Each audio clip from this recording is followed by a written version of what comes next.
Good afternoon, everyone, and welcome to this beginner's guide to AI for legislative staff on the Hill. My name is Aubrey Wilson, and I'm Director of Innovation at the POPVOX Foundation. For those of you who are not familiar with us, we work to support the Hill in pursuing innovation and making government work better, particularly with a focus on technology, which is why we're super excited to host these panels today. And honestly, like as a prior congressional staffer, we're also super excited to host these because we see AI as this huge capacity builder for Congress. We think it's something, especially that leg staff will find to make their job so much easier, help prevent burnout, and just overall have a benefit of making your job also more fun and enjoyable as well.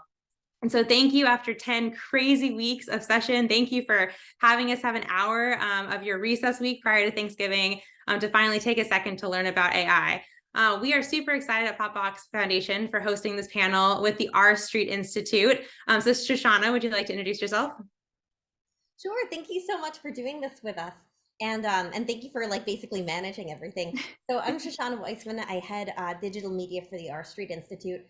So I do the digital side, but I'm also a policy fellow, and I do lots of tech policy, a little AI policy, and some of that stuff. So I can speak to the policy side of stuff. I was just writing a paper using a lot of AI, only for footnotes. And then the digital media side of the actual here's how stuff works and how to use stuff. So I'm excited to be here. Awesome. And Shoshana will come back to you at the panel at the end, or I guess for the whole second half really of the hour. But before we get to her, let's actually go through kind of what the next hour or so is going to look like. So to start, I'm going to run through a quick background on AI to kind of set the stage. We'll do a quick tour of the House's internal policies on AI use to ensure that you know where the guardrails are and share some best practices.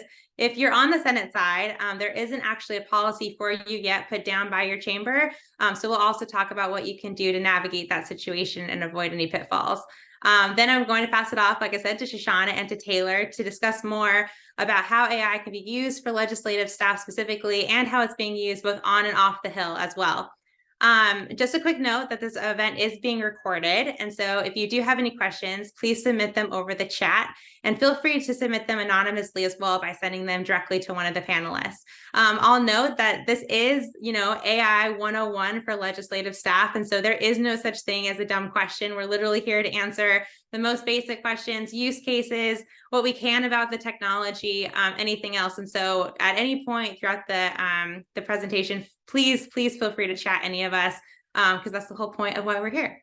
So for AI background, what is AI? I think that at this point, if you're not sick of hearing about it already, I'm sure you will get there soon. It seems to be everywhere, but in reality, AI has actually been around for a really, really long time in a lot of different forms. So there's text prediction on your cell phones. There's your Netflix recommendations for the next show you should binge. Even Google's base search engine is just AI with it pulling up the links to answer the question that you've put into the search bar. But things really started to get wild a year ago when a company called OpenAI, which I'm sure we've all heard about, launched a large language model, or LLM, called ChatGPT. The reason why this and subsequent competitors on the market are such a game changer is because they generate new text to answer a question, and they pull that information from huge amounts and a variety of sources. So this generative AI or GenAI technology has adapted far beyond just text generation in the year since, and it can produce very, very realistic images, videos, sound clips, and more, which as legislative staff on the Hill, it's super important to be aware of where that technology is. But for this specific discussion today, we're really going to focus just on the use cases of the technology and how it is authorized for use on the Hill. And so with that, let's move on to the Hill's guidance. So in Congress so far, the House is the farthest along in establishing an AI use case policy. Now, like I said earlier, if you're in the Senate, that chamber hasn't put out any official guidance yet. So technically, no tools are authorized or unauthorized. As a result, after this discussion, I would really recommend checking with your team, senior staff, and leadership to see if compliance on the House side guidance is a good starting place for you in your own office. Oftentimes, the policies between the two chambers will align, but since the House is a little farther ahead of the Senate, until the Senate policy is actually established, is probably a good kind of crutch to lean on what the House is doing. And so for the guidance we're about to go through, and eventually for the Senate guidance too, both of those, since they're internal policies, are kind of behind the firewalls or like in the intranets of either the House or the Senate. And so they're kind of hard to access publicly. So for House staff, it has been shared publicly by or internally on HouseNet by House Information Resources, which is under the CAO. Although it is kind of hard to find that guidance online. And so what we did at POPVOX was we actually took the House's guidance and we actually made it publicly available on a website. And that website's now available to the Senate as well. And so anyone who's looking for the guidance after this can actually go onto that link. And so as we'll follow up with this event and send that link around for you guys, so everyone can access it and then you have it easily accessible to talk to your bosses about. So going back to the guidance. So like I said, in the House Information Resources has established that ChatGPT-4 Plus, which is the paid version, is the only LLM that is able to be used on official devices. If you start using ChatGPT for work on a regular basis, a subscription is $20 a month. And since it is a House approved subscription, you technically can use the members MRA for it if your office decides to buy licenses for the team. One thing to also discuss with your chief is whether or not you want to get one subscription and have a shared account that multiple staff can access and play around with, or if every single individual should have their own account. And so that's something to consider with your team as you guys start rolling out use of this tool. When you use it on official devices, all privacy settings have to be turned on, including, most importantly, restrictions to the model's access to your chat history. This is a huge big thing for the LLMs. If you don't put in that restriction, it makes it so that the model can actually learn off of what you're putting into it, so it can continue to get smarter. One of the biggest cybersecurity concerns with the House is making sure that that data that's being put into the model isn't taken. And so the very first thing you need to do when you download or you access your subscription on ChatGPT-4 is to go to the privacy settings and make sure to turn off chat history.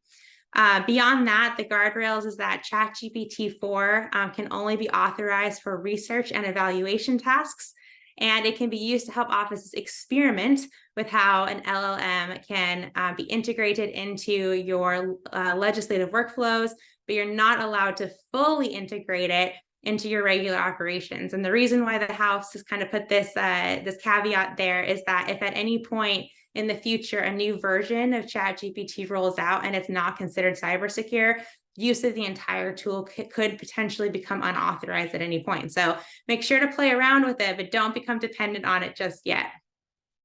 The last thing I'll note in here regarding guidance is that you can only put information into the tool that's non-sensitive or that is publicly available. And so, for example, you never want to put PII into the tool, so never put your boss's name, constituent's name, any kind of, once again, personal identifying information. You never want to put in specifics either about somebody's like personal experience or any kind of contact information. Additionally, if you're using it to summarize reports, you can put a CRS report that's publicly available in there to help it summarize it for you. But if it's one that's not publicly available, you're not going to want to put that into the system because, once again, it's internal and not something that should be shared externally. So with that, since we kind of have now gone over the rules, we definitely realized that the last 10 weeks of sessions have been really, really busy. And a lot of people, although they've heard of ChatGPT-4 Plus, they haven't necessarily had the chance to actually sign up for a subscription, play with it, or just even see how it works. And so I thought I would take a second and share my screen and just pull up what it looks like so that you can actually see how it works. And we'll go run through a couple use case examples. Perfect. All right, can you guys see okay? Awesome. I love the thumbs up. Thanks, Taylor. Perfect. Okay. So when you sign up for a ChatGPT-4 subscription, this is what the home base looks like.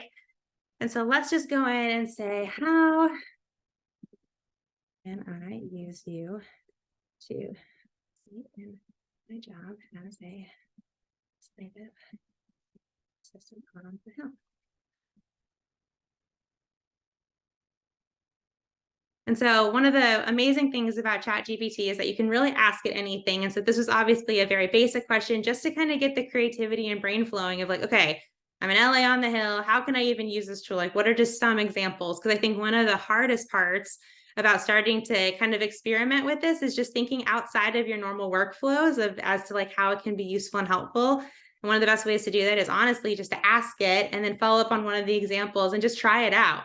I know when I started using it in my job, I started using it both in the job and then also in my personal life. And I feel like the examples of both have really helped kind of build out my understanding of the limitations of the tool and the best use cases.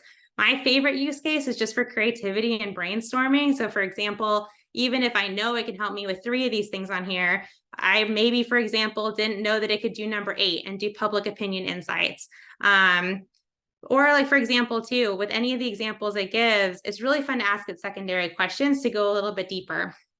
So for example, for number 5, like scheduling an organization, let me see here. Let's say, how about my boss is interested in copyright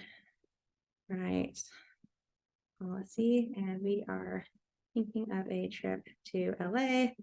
Who should we organize meetings with?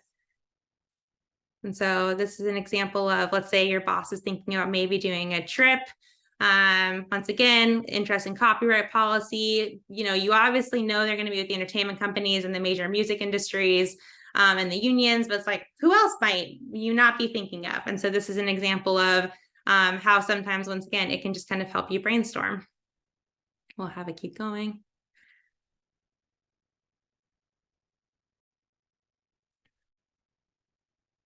And then, for example, like number 7, copyright advocacy groups. Another follow-up question you could ask it is, what are some of the biggest topics that are most important to copyright advocacy groups? What are the arguments on either side of a certain group stance? And it will just keep going. It's a big black hole of knowledge, essentially. But just to kind of, set the rest of the conversation in context, definitely wanted to pull up the tool and show you guys how that interaction looks and what that tool looks like. So with that, I'm going to stop sharing my screen. And now that we've gone over the boring stuff, which is the rules and the guidance, we're going to talk about use cases. And so with that, I'm going to kick it off to Taylor. We already met Shoshana. So Taylor, would you like to introduce yourself and share a little bit about how you think AI can best be useful for ledge staff on the Hill? Yeah, thanks so much, Aubrey. And for all of you attending, I promise my name is actually Taylor Swift. Yes, it's real. Yes, I get jokes about it. Yes, I just shake it off. So with that, we'll move on. But I'm the Deputy Director of Governance and Innovation here at POPVOX. And before joining the team, I did a little congressional advocacy work for some progressive organizations. But before that, I was also on the Hill. So I worked for 2 personal offices, both in entry and mid-level positions, and then worked my way up to a leadership Democratic office in 2019. And so the thing that really, really, really excites me about this technology is, as someone who worked on the Hill, right, time is such an important currency within the institution, especially if you're a legislative assistant or an aide. You're spending so much time information gathering, researching, understanding different opinions and perspectives. And this tool, this OpenAI ChatGPT 4 tool, can be such an, like, it can be, there's such a return on your time investment because it just helps you add so much to your time. And so some of the things that, that's going to be really, really helpful to use is building your capacity. So saving time on common tasks like synthesizing really, really, really complex information or bills, like a clause in the US code or a contract. And it's going to be able to really help explain those things easily.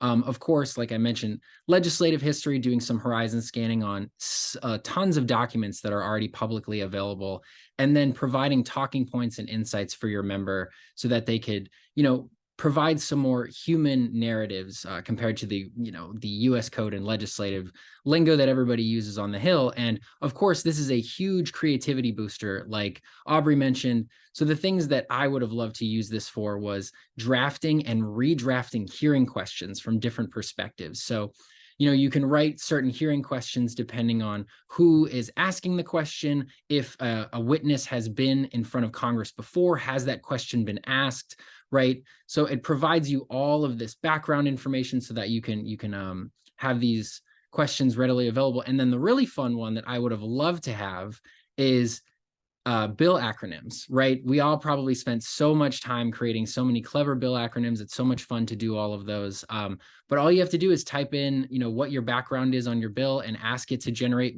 5, 10 bill acronyms, and it'll poof it out in like a minute. And so that kind of time, getting all of your time back, will allow you to collaborate with your colleagues, your member, help you have a better and deeper understanding of all of the legislative issues that are within your portfolio. So saving all of that time is super, super exciting for this. So I'll hand it back to Aubrey. Awesome. Thank you so much. And thank you for everyone too who's already putting in questions to the Q&A. After Shoshana goes, we will definitely address some of these. They're amazing questions, so keep them coming. Shoshana, would you like to talk about how it helps you with your capacity with doing legislative work and translating legislative work from the R Street Institute? Yeah, these are really great questions, and I'm excited for them. I love the engagement. I've been writing a paper, and one thing I've been having to do is do Blue Book citations. I don't write papers enough, like on a regular enough basis, where I don't know all the different citations, and even if I did, I wouldn't want to. So I forced ChatGPT to do it for me. And kind of with the hallucination thing, it's not the exact same thing, but it's like an error problem where the first couple of citations it did were perfect. Then it was like insert date here, and I'm like, it's always going to be today. Put last visited today, always today, and it would forget that down the line. Or for a while it stopped italicizing the right thing, so I'd reply to it being like, hey, don't you need italics? They're like, whoops, yeah. It's kind of funny how human it is in a way. It's not exactly helpful in those cases that it's human, but it is interesting. I was also trying to remember certain bills to cite because I knew there was a bill that banned all algorithms, and algorithms are math, so like you can't do that. And I was trying to remember to make a point like, hey, some elected officials don't understand how algorithms work. So I wanted to cite some examples, and I asked it for examples, and it reminded me of the ones that I had forgotten and linked the bill text.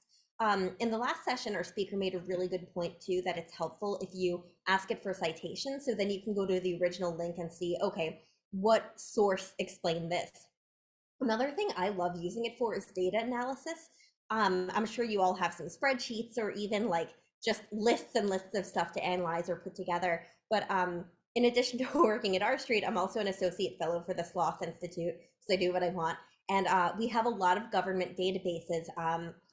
One is the LEMIS database, which is sloth imports and exports, or at least that's the sloth part is just what I got from the FOIA for it. And then another of wildlife inspections for like zoos and stuff like that.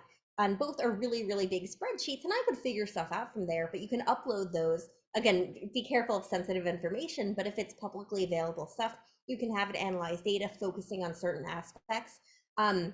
In those cases, it definitely does better if you tell it certain columns to focus on or certain columns not to focus on. You might even want to delete those from the spreadsheet if you don't really care about them, to just give it something a little bit narrower to focus on.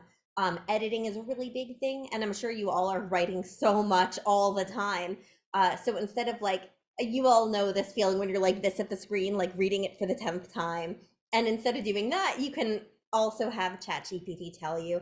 I've had really, really great luck with it editing for me and even just giving me suggestions for better writing. Also, memos are a good idea. You can like turn stuff into memos, write it in your own words after, but the way it distills information sometimes is really helpful if you've been really, really deep in something and need help there. But it's really endless for staff there. On the digital side, I do other stuff. Like I have whole automations that stop my staff from burning out by posting stuff to the website for us, and almost completely. And then the last part is ChatGPT writing tweets for me, stuff like that. It's really, really endless, especially for legislative staff, because you all have so little time and so much stuff to research and so much stuff to know that you like a lot of the people asking have said, like, you want to be careful about like believing everything it says and its hallucinations or even stuff it leaves out. But it can be really helpful in just quick analysis and reducing your burnout and having to learn so much information.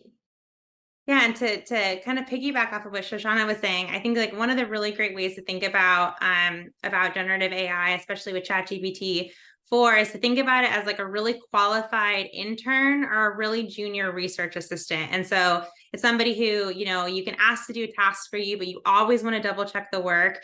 During our comms focus panel this morning, our other panelists made the comment that, they even at their organization have a rule where you never copy and paste directly out of ChatGPT for a draft. You read what it has, you kind of think through what it means, and you double check everything, and then you take inspiration from it to write something, versus like a direct copy and paste. Because going back to the hallucinations, the model doesn't necessarily know everything, and it can definitely misinterpret things very easily. And so it's always good to use it as an aid, to use it for brainstorming, to use it for summary of things, but to always ask it, what specific part of the document did you summarize to find this point that I'm going to use? What was the citation for this thing? It helps you kind of process information faster, but it always is something where you always want to go back and make sure that when your boss asks you the secondary question, and you can still say, oh, it came from this part of the document right here. It's a shortcut, but not a substitution for the work that you should be doing anyway, of just knowing the policy. I wanted to talk really fast, the first question in the chat. So the computers in the house have started rolling out Microsoft Copilot, and the person wanted to know if it's authorized. So the house actually is taking an interesting approach. If there is technology from a vendor that is previously authorized by the house, and they roll out an AI empowered function, it is going through safety checks on the back end of the house, but it's kind of streamlined. And so if it's kind of a plug-on or an attachment to an existing vendor, then it is being authorized. Essentially, if it's being rolled out on your computers, it's going to be authorized by the house. And if it isn't, you would know about it. And so yes, the answer is that Microsoft Copilot is authorized. So please enjoy using it. The second one, once again, just really quickly, about the hallucinations, I wanted to kind of have that kind of kick off a little bit of a discussion about prompt writing, and what are good examples of that, poor examples of that, and how that kind of affects quality. So Shoshana or Taylor, do one of you guys want to take that? Yeah, I'll jump in.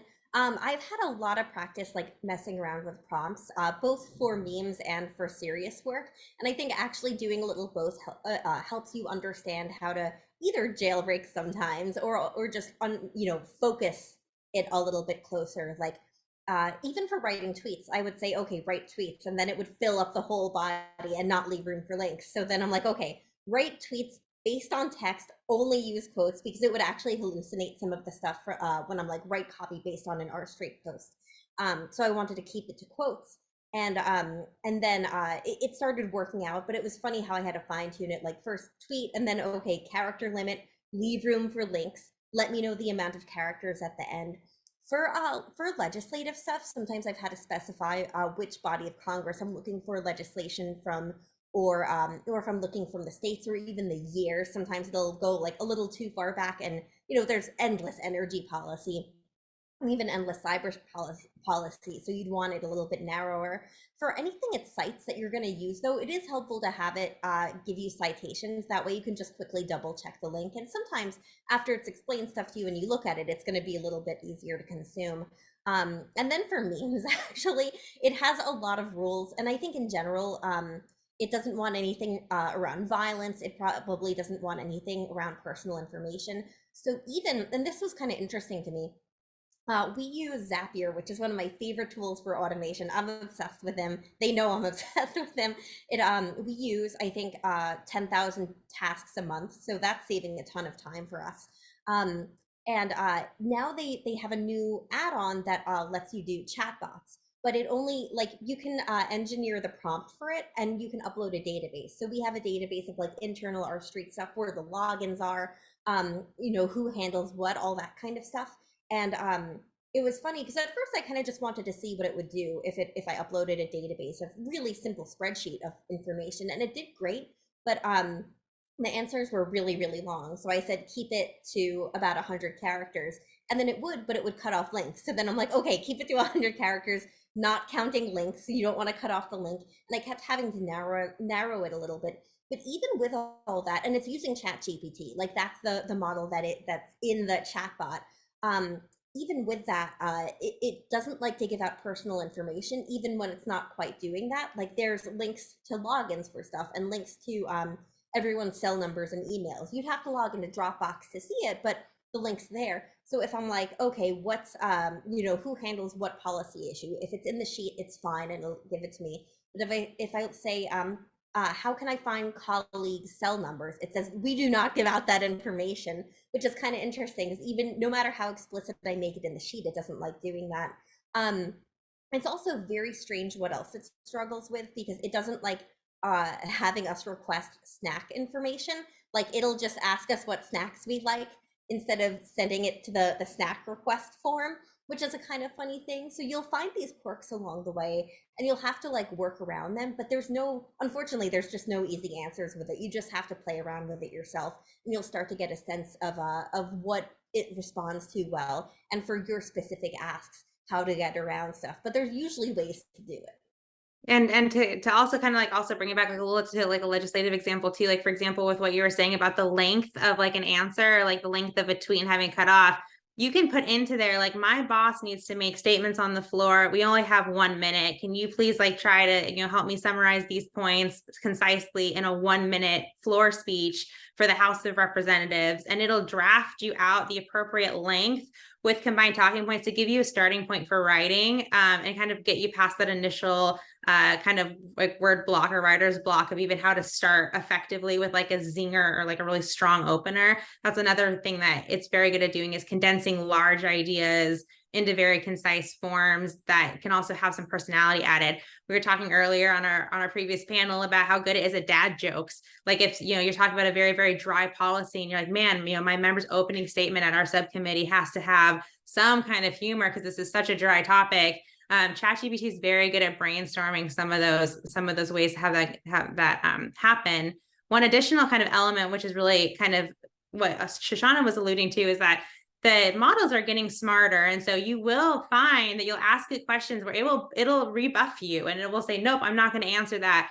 But it's not smart enough to do that all the time. And so, especially like what we were talking about earlier with the privacy settings, there are some guardrails that the technology puts around itself, but as a staffer, you need to be super careful never to put PII into it. No, nothing having to do with cases, nothing having to do with personal examples from any constituents that you have, nothing to do with whistleblowers. Even if you're having it, help draft a letter to, have condolences for somebody who passed away in your district that your member would like to like write a letter to and acknowledge on a floor speech during a 1 minute. You can put general terms in there about kind of what happened, but you don't want to use any specifics about that individual or their passing, because once again, that's private information. So you want to definitely be careful where those limits are and super conscious. And once again, it kind of shows you how these can aid in the brainstorming with initial drafting of things to just like cut down on just the racking of the head during a really long session week when you're like, man, I'm just out of creativity. But you definitely have to be careful about where those limitations are. Go ahead. Yeah, Taylor. I'm going to jump in really quick. So to piggyback on what you both said, the thing that I love about ChatGPT 4 so much is that when I was doing background research before this technology existed, it was so important to not only understand your boss and your member's perspective and that background, but of course the other side's perspective as well. And so making sure that during the information gathering stage, you use this tool to understand both sides. And then of course, like a nonpartisan perspective as well, just having that additional information so that you can have timely deliverables, I think is a true game changer for everybody, because sometimes your boss needs something quick. Sometimes you need those vote recs quick. You need to understand, was this an amendment in prior Congress? Was this bill voted on before? What's changed? How? And having that timely background is going to be so important for you all to use. So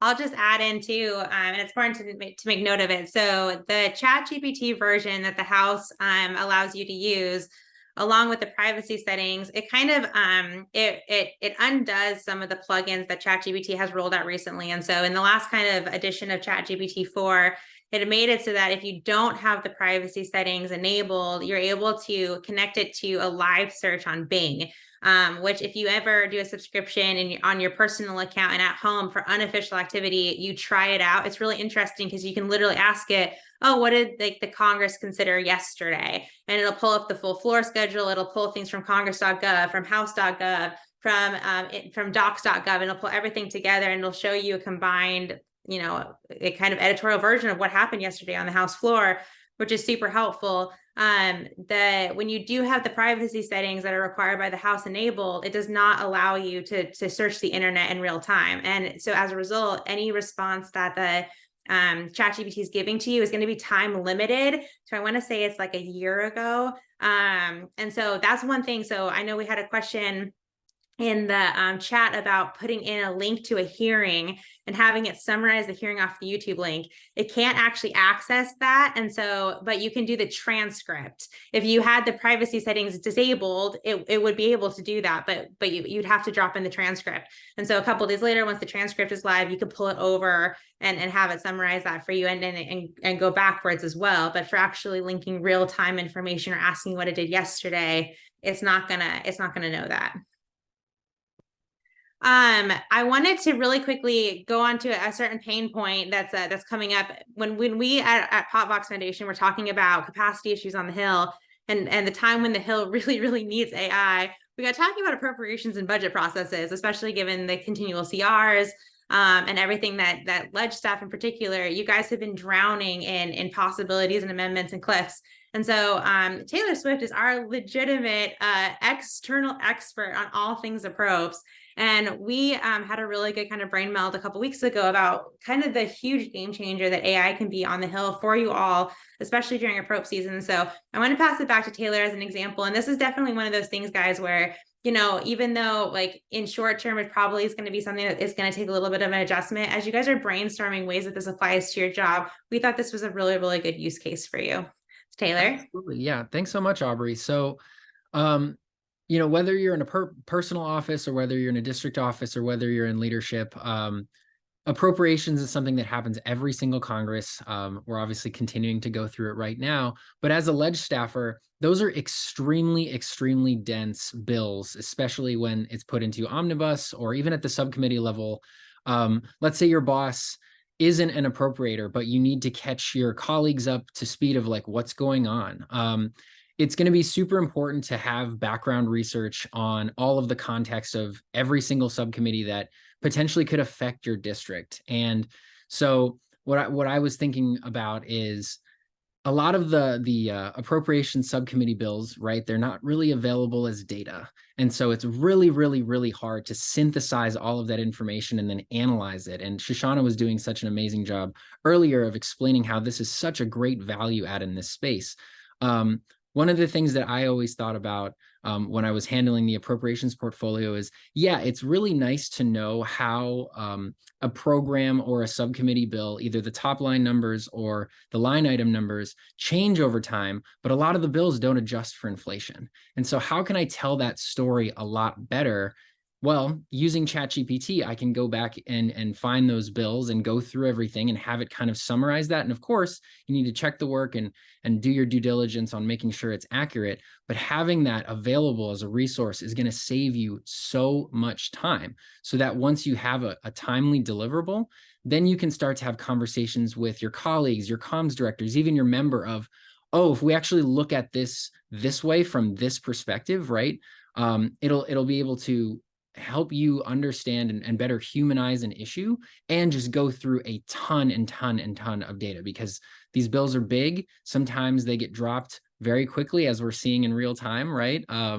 So making sure that you use and practice those things now as this technology continues to advance, it's going to be such a value add for your day-to-day. And to be honest, I think the same thing about the National Defense Authorization Act, right? It's something that Congress has passed for the past 60 plus years.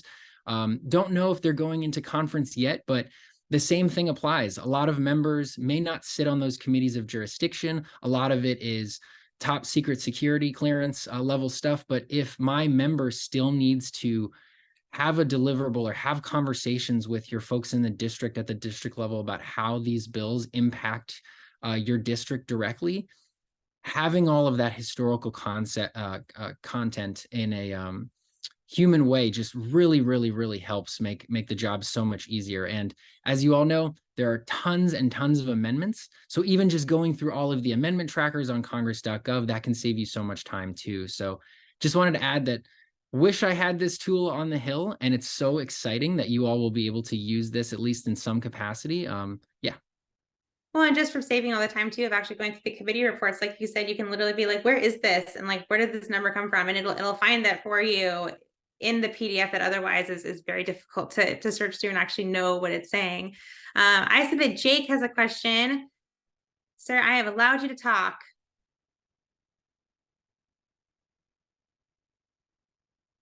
You're on mute, Jake.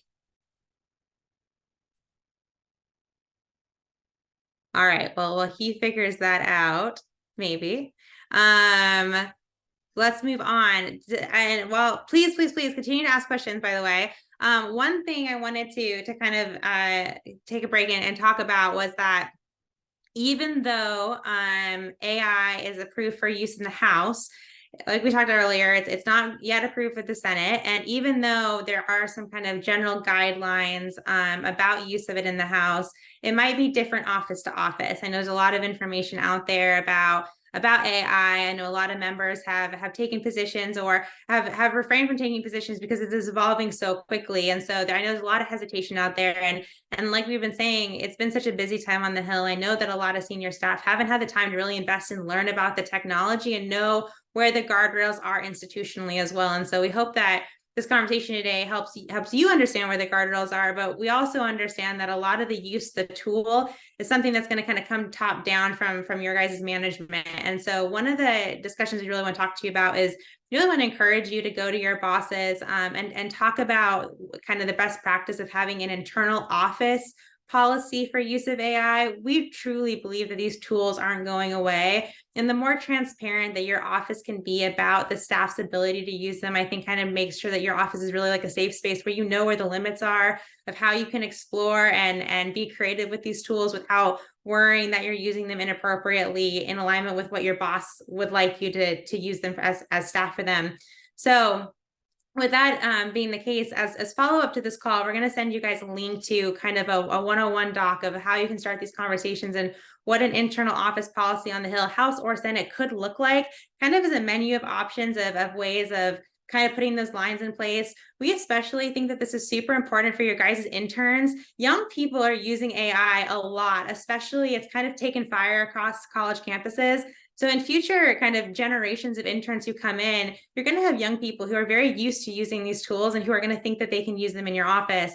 And so making sure that you're super clear with your interns about how you can use AI. And once again, be super clear internally to your office that you can start using these tools with confidence, because honestly, just like what Taylor was saying, as a previous legislative assistant, legislative correspondent, I mean, these tools are complete game changers. We've been amazed with seeing the huge capacity building that it could do. And honestly, like the fun element that it brings to your job as well, like the creativity, the ability for you to look up something really fast. It's going to be something that hopefully really helps, kind of fight against your guys' burnout, especially during super busy seasons. Outside of kind of doing that, do you guys have any other best practices that you think we should highlight for the audience? I'll go, Shoshana, sorry.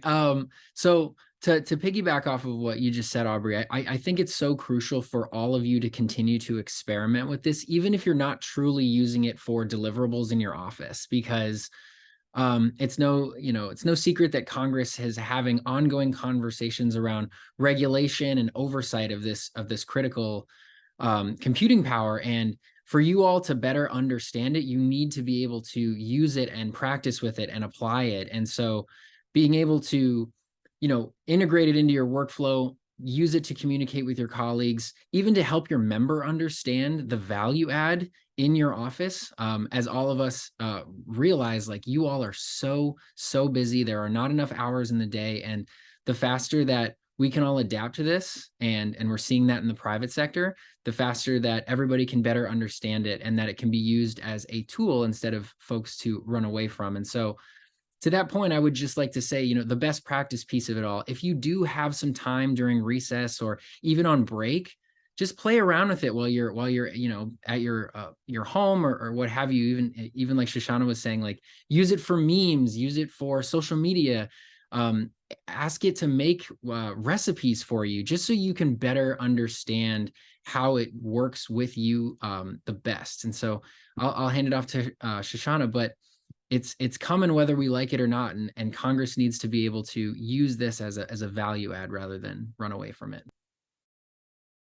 Yeah, I love everything Taylor had to say. And it's funny, I was really excited to do this for two reasons. One, because I know that Congress is really stressed out and doesn't have enough time and doesn't have enough funding a lot of the times to do what it needs to do. So like more resourcing for it, even in this way, is really helpful. Plus, I love tech policy because I love technology. I think there's really cool stuff, and I get mad sometimes when Congress doesn't understand that stuff is cool. So I thought this is a really cool way to get a hands-on experience with something that's coming up in regulatory policy, to understand how it works, the good and the bad. I think that like there's a lot of laws that kind of already apply to AI policy, but there's definitely like uncharted territory here. And the better you understand it, the better you can regulate it too, to figure out like how to use it most helpfully. And plus, I just think it's really cool stuff. Like were you to use Zapier, like one cool way you can connect it is like, I was trying to think of a good example.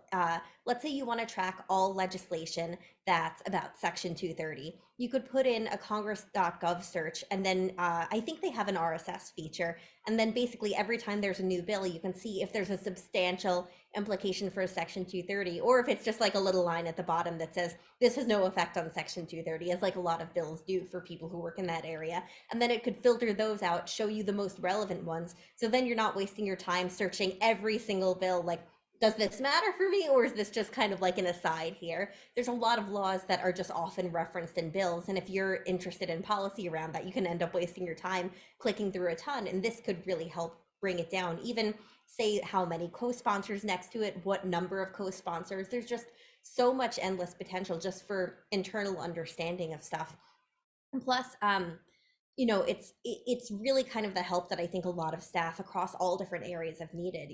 If you're researching legislation, or if you're doing lots of other things, you're just intaking so much information. And I'm sure many of you have thought, man, I could really use more staff, or man, I could really use an assistant. In a lot of ways, I think AI can function this way for all different kinds of people.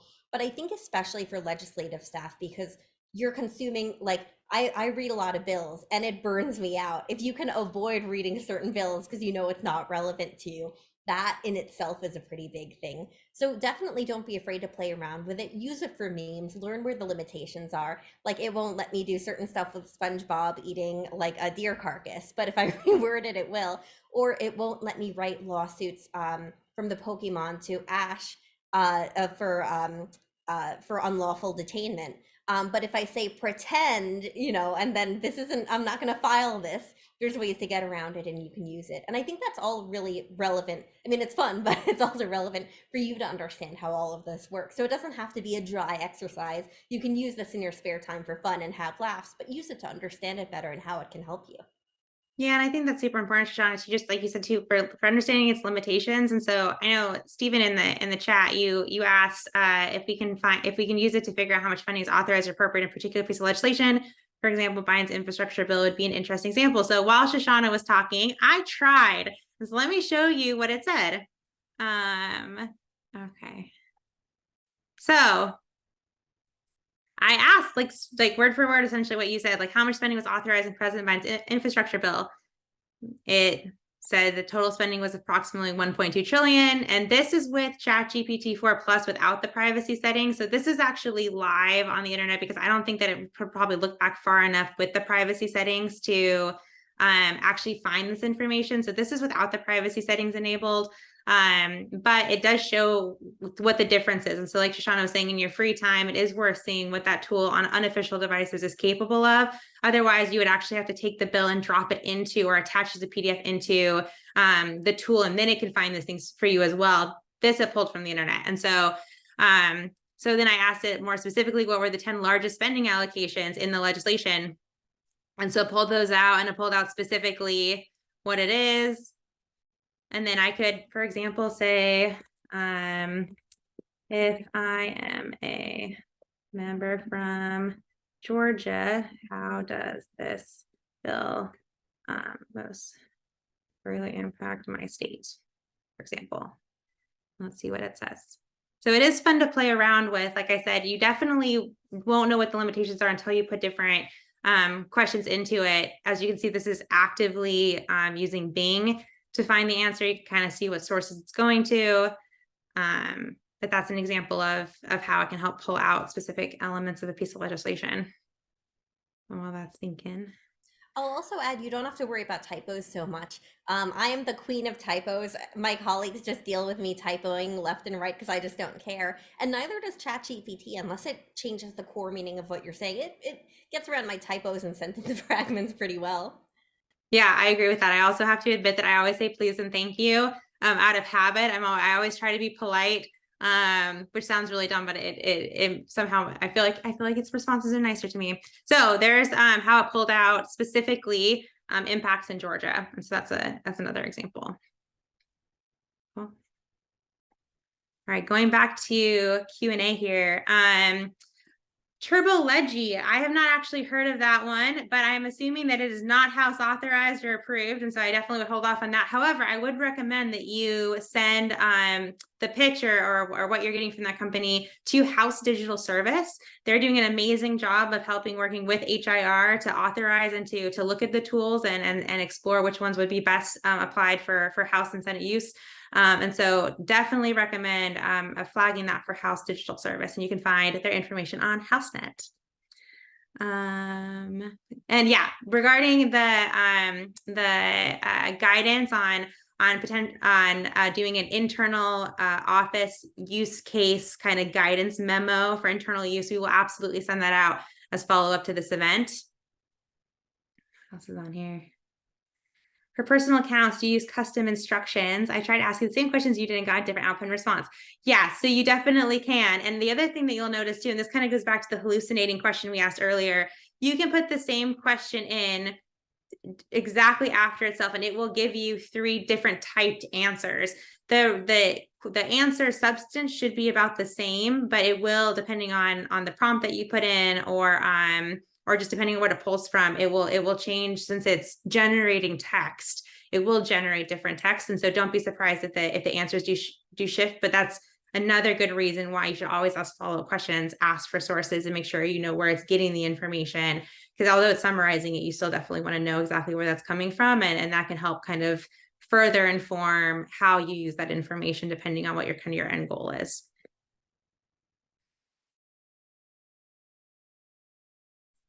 Okay.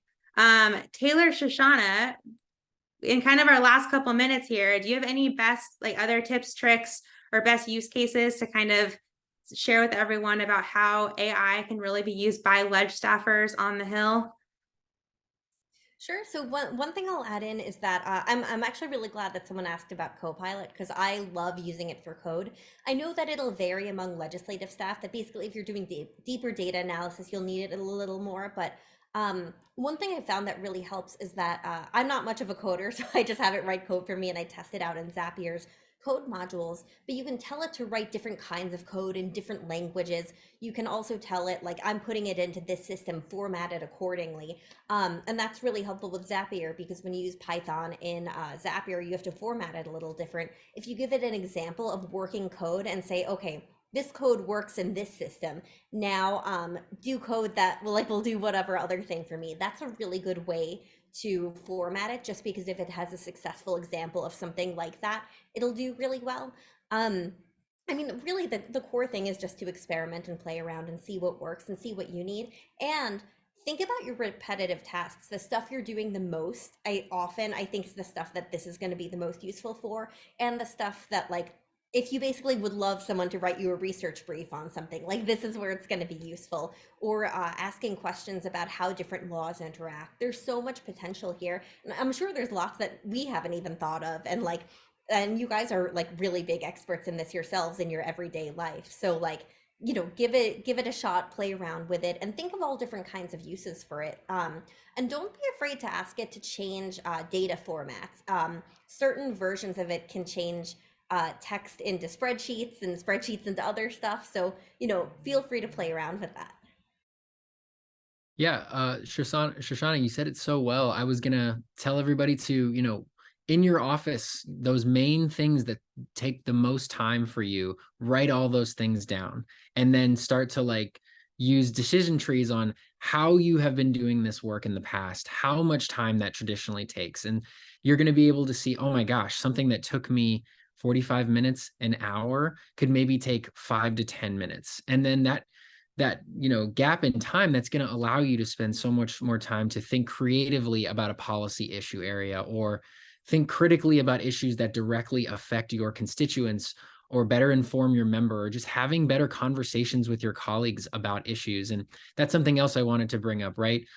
Everybody on this chat, use this, play around with it, but continue to talk to your colleagues and try to make sure that folks recognize and become more comfortable with this technology, because it's coming quick.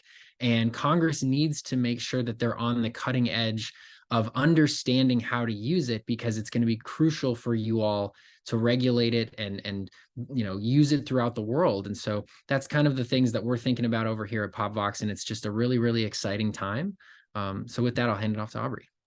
Yeah, and I'll actually piggyback off of what Taylor was saying. I know at POPVOX, a lot of us are former Hill staffers, and one of our biggest concerns when we've been kind of monitoring, the emergence of AI is that we're seeing it being adopted at think tanks, we're seeing it being adopted by lobbyist firms, we're seeing it being adopted by special interest groups and by advocacy groups. And you guys are going to get inundated with all of these resources, because their capacity to push things to you is going up exponentially. And if you don't have tools to then process them faster and respond faster, it's just going to be overwhelming. And so that was one thing that we're super thankful for your willingness to learn about this technology today, because honestly, the rest of kind of the industry around Congress is starting to adjust and use it. And Congress will really struggle to keep up if it doesn't kind of have the same tools in its toolbox that everyone else is using in theirs as well. And so yeah, I definitely echo Taylor that this is something where it is worth playing around with. It is something that I think it takes a little bit of time, but if you just do a couple hours over Thanksgiving, you just get more familiar, I think you'd be really, really surprised. The one kind of last use case that I really wanted to highlight for the group, when I was a legislative assistant, one of my biggest pet peeves was trying to communicate why my policy issues were press worthy for the press team and the comms team. I definitely worked with issue areas that weren't necessarily my boss's top priority, but it was something where I still feel like there was good stuff happening, but it was always really hard to turn it into a tweet that would get likes or follows, or it was hard to communicate kind of the nitty gritty, something that happened in subcommittee to get my comms people to really pay attention to it, or to get my field reps back in the district to go out and talk about it. And that was one use case that I think AI can really help with, is that it can help you translate nitty gritty policy into something super relatable for people at all levels. And so whether you're like trying to, talk about an education policy, like, okay, I want to, have talking points when I'm talking to a teacher versus talking to a parent versus talking to like my grandma about what I'm doing in Congress this week.